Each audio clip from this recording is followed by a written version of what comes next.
3, 2, 1, go. Hello, everybody. Hi, everyone. Welcome back to our final episode of 2024. Isn't this awesome? By the beach. This is our last video going out for the year. It's for weekending Christmas Day. Don't take the final weeks of numbers so serious. So, well, they can't take the numbers serious because we're not doing numbers this week. That's why. Don't take them so serious, because even if we were to produce the numbers, that's what I'd be saying. That's right. So, as you can see, we're not in our regular studio today. Today, we decided to take you for our last video of 2024. We decided to take you to my dad's favorite place on earth. And that is the outdoors. I love it out here. Love it out here. He doesn't get too many times to sit by a fire, but when he does, he enjoys it. So we thought, why not take the video outside? Absolutely. Get a nice little view. And let's get right into the numbers, shall we? Oh, I'm ready. I should mention Get into the numbers. Sorry, you're right. See, I've been watching too many of these videos. So we will be back to our regularly scheduled programming on the first full week of January is when we come back. Yes. And so this is the last video of the year. Let's get right into it. So first comment here comes from Kate the Gardener. And Kate, thank you so much for all your support. We always see you in the comments and we appreciate all your comments. She's got time now, though, to comment even more because she's not really gardening right now. No, it's not exactly gardening season right now. Unless she's got a greenhouse. Yes, so she has the time to comment. Well, Kate says, Merry Christmas. Will you be doing predictions for 2025 show? Oh, we're starting off with the prediction question. I would love to hear what you think the market will be like next year. Thank you for your shows and commentary. You know how I feel about predictions. Yeah, I think we've tried to make it very clear how we feel about predictions in this and a bunch of these episodes. You want me to tell them or do you want to tell them? Yeah, you could tell. The reason I shy away from predictions is because I know people will tend to gravitate to whomever makes the prediction that best suits their narrative. That doesn't mean it's correct. So I would rather not make predictions, and I would rather just focus on helping people in whatever the market does, in whatever situation they find themselves in. That's where I tend to focus, not trying to guesstimate where there's a million different variables where the market is going to be. Yeah. Okay. So that's a nice answer. So next comment here comes from Daunt6634, and Daunt says, so hung up on doom and gloom and only 15,000 subscribers. I guess fear and clickbait is not the best customer retention tool. It's so hard to keep everybody happy out there, right? I We're know. not doom and gloom. And actually, we are extremely positive. And the we'll call it clickbait ads or thumbnails, or not ads, but thumbnails. I guess it's kind of like an ad, right? An ad to our video. That's because when we say, hey, sellers are doing well, buyers are doing well, everybody's happy, nobody watches. And you know what? 15,000, only 15,000 subscribers. How many has he got on his YouTube channel? You know what? I'm curious to see, but yeah, let's see how many subscribers you got. If you think about it, I thought about this recently. Those are fighting words. I know, right? That hits a little deep, but 15,000 people. That's essentially 4,000 less than the Scotiabank Arena can hold. Look at that. That's a lot of people. That's a lot of people. And we got our update for how many views we've had all year. Yeah. Over 2.2 million views. Yeah. So we're okay. Yeah. So we're okay. Might only be 15,000 for you, but we're really grateful for the 15,000 that do subscribe and do watch our videos every week. So thank you for that. Thank you. So next question comes from another original poster of ours, Dirty Burger. Dirty Burger says, hey, fly south. I don't know. No, that's Dirty Bird. Sorry, he's a Dirty Burger. So Dirty Burger says, hey, Merry Christmas, you filthy animals. What's your guys' favorite Christmas movie? What's what? What's your guys' favorite Christmas movie? Favorite Christmas movie? Is The Godfather considered a Christmas movie? Yeah, no, but Die Hard is. Die Hard is. Right. I love Die Hard. So, I got to go with The Grinch. You like, yeah. The Grinch is a classic. I feel like that's a classic. That's the first movie I put on as soon as Christmas season comes on. I don't know if it's a cop out. I don't have one because it's one of the few times of the year where we just stop for a few days and like just decompress and not think. I love these few days of the year where I can be a couch potato and whatever's on, I'm happy to watch. Honestly, anything with Vin Diesel, you love his haircut. Yeah, I like Vin Diesel's haircut. We go to the same barber. Or The Rock. The Rock. Well, people say we look alike, me and The Rock. That's right. Just there. So next comment comes from Roadmap 999, and Roadmap says, and this is with regards to our condo video. We often talk about the amount of inventory that's there, the amount of inventory that's investor owned, stuff like that. And Roadmap says the reality is probably worse considering these numbers don't factor in the assignments for sale where people are desperate to avoid having to close. I would agree.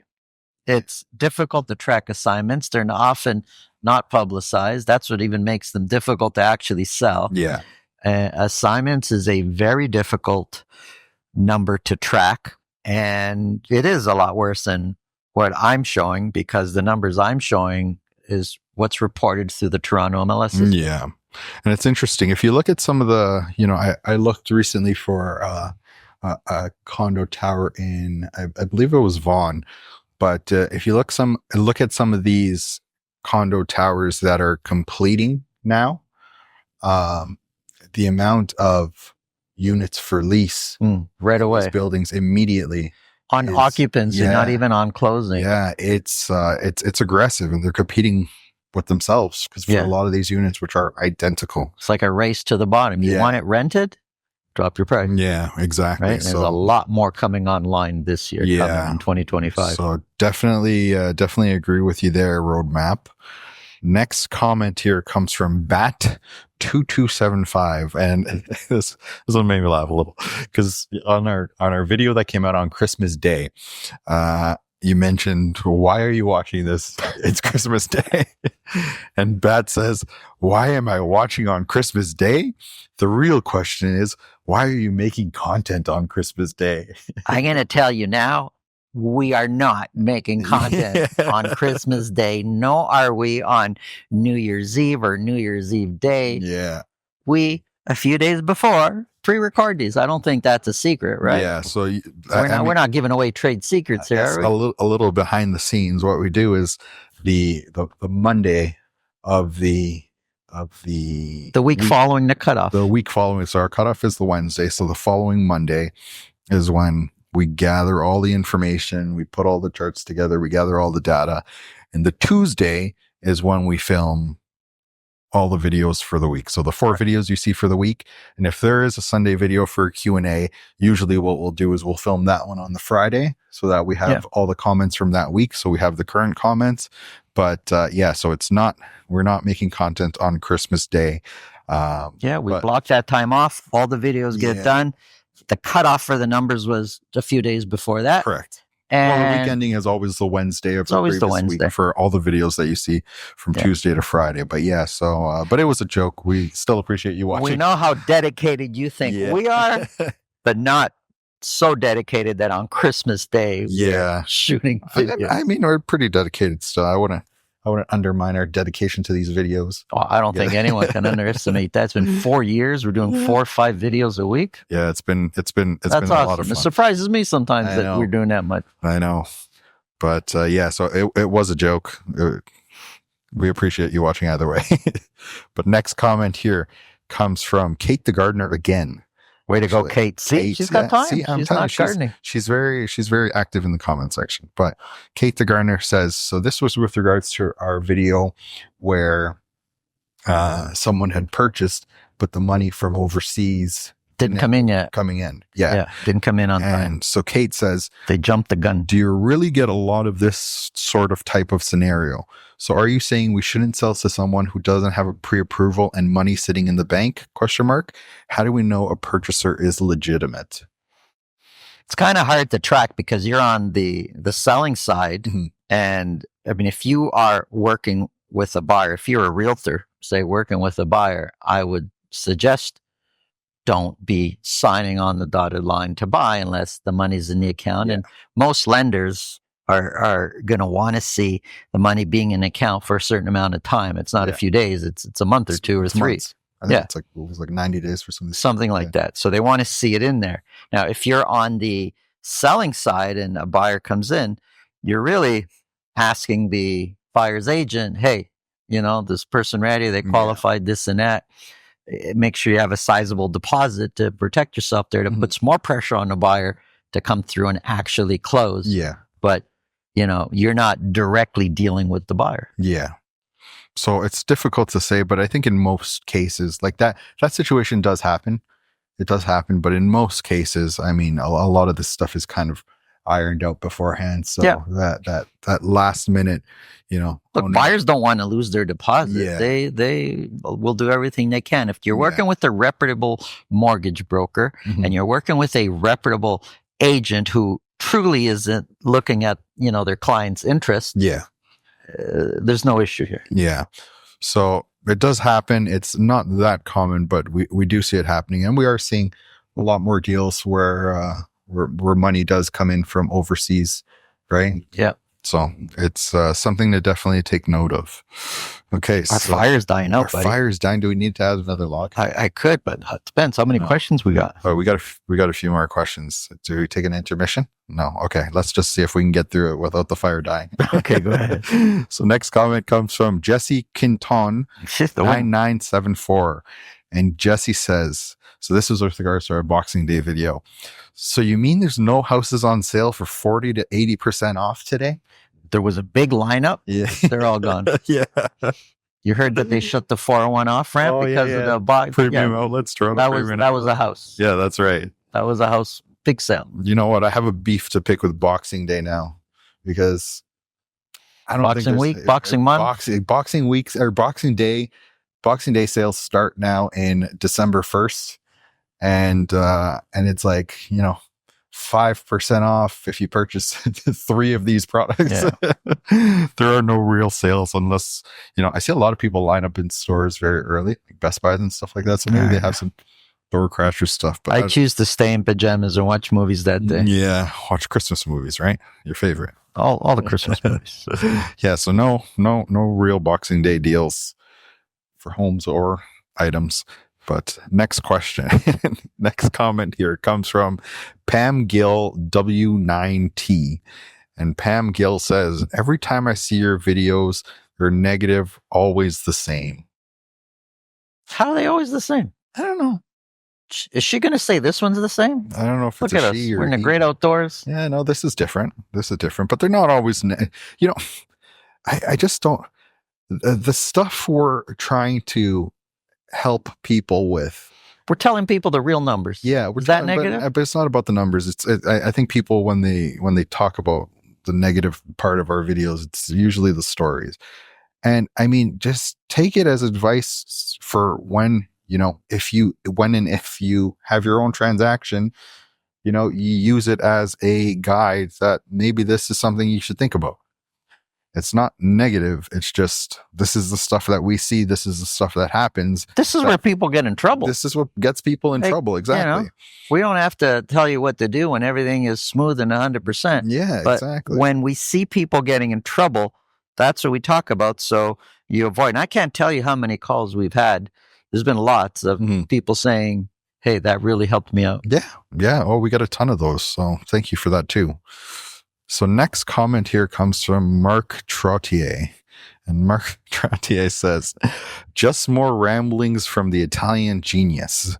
Just sign now and always buy. But that's not what I said. It's not. And there's actually a reply. Why don't you just cut that off at the Italian genius and leave it there? That's it. No, yeah. I don't know why people get that impression. I don't think that that's the message we put out at all. But anyways, next comment comes from Mystic Voyager Gratitude.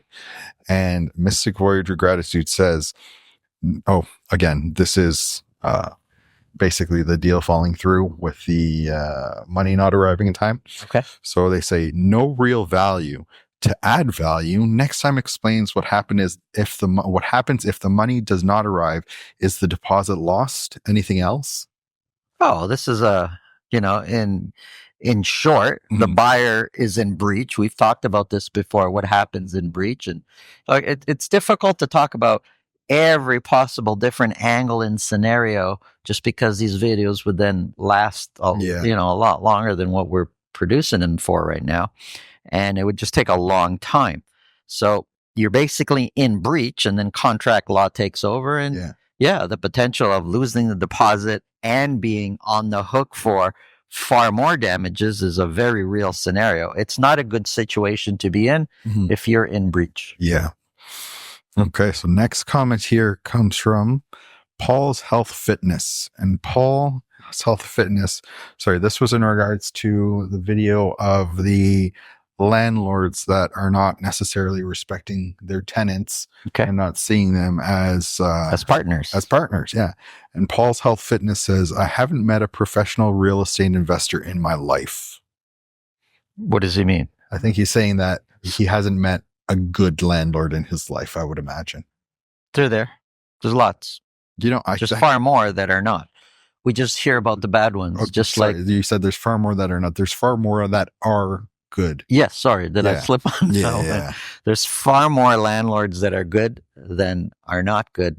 Just like there's far more good tenants that are not good tenants. We never hear of those. Yeah. We always hear about the bad situation. No, but there are really, really good landlords out there who are super attentive to their tenants and they understand that, it's a two-way street and they treat their tenants accordingly. So yes. Next comment here comes from Devin Mason. And Devin Mason says, in Markham, it actually is a trend. It's not 14 were sold in the mid 1.5. It's 49 over the past 3 weeks sold the mid 1.5. Let's see what January has in store. Love your weekly updates, by the way. Thank you for providing up-to-date statistics. Can any of you answer? Is it fair to assume any new listings in December are distressed sellers? That would be interesting statistic to provide honest comments on, Santo. Like, shouldn't every single new listing be considered a desperate seller? It's hard not to look at it that way. It's really difficult thinking, why would somebody a week or two before Christmas come onto the market when we know it's the low, as far as buyers being out there, as far as volume, it's the lowest time of the year. Like summer's better than the Christmas to New Year's period. And it's hard not to think of it. To assume everybody is, well, we've tried putting in an offers just yesterday before, it's after Christmas and it's not quite New Year's. We just put in an offer and we were shut down immediately because we were coming in low thinking, hey, it's a desperate, why are you on the market right now? And it was a new listing. You figured, why not wait till after the holiday season? Yeah. So not everybody, but it's kind of the feeling you get that, why are they on the market now? I think especially when you look at a lot of the commentary and stuff that goes out about real estate currently, you'd imagine anyone that would be on the market or try to get on the market now is doing it at the wrong time, right? Yeah. So I've spoken to lots of soon-to-be sellers, and we're waiting for the new year. Yeah. And a lot of times it's just, okay. So, yeah. But, okay. So next and last comment here comes from Vert911. And Vert says, Santo and Son. Like that. Me and you. Yeah. It has a nice ring to it. Santo and Son. Wishing your family a happy Christmas and so appreciative, sorry, I can't read today, of the time you spend creating content for us. Thank you, Vert. Thank you very much, Vert. Yes. And thank you to everybody for participating. Whatever your comment is, in favor, not in favor of what we say, that's okay. We want the forum to be open for everybody to express their opinion. You guys have really contributed a lot to the success of what we do. Mm-hmm. Thank you. I can't think of other words but to say thank you. Wishing everybody an awesome 2025, and may it be your best year ever. Yes. You said it perfectly. There we go. And with that, we're signing off for 2024. We'll see you guys again in the new year. Thanks so much for watching. Happy New Year, everybody. Happy New Year.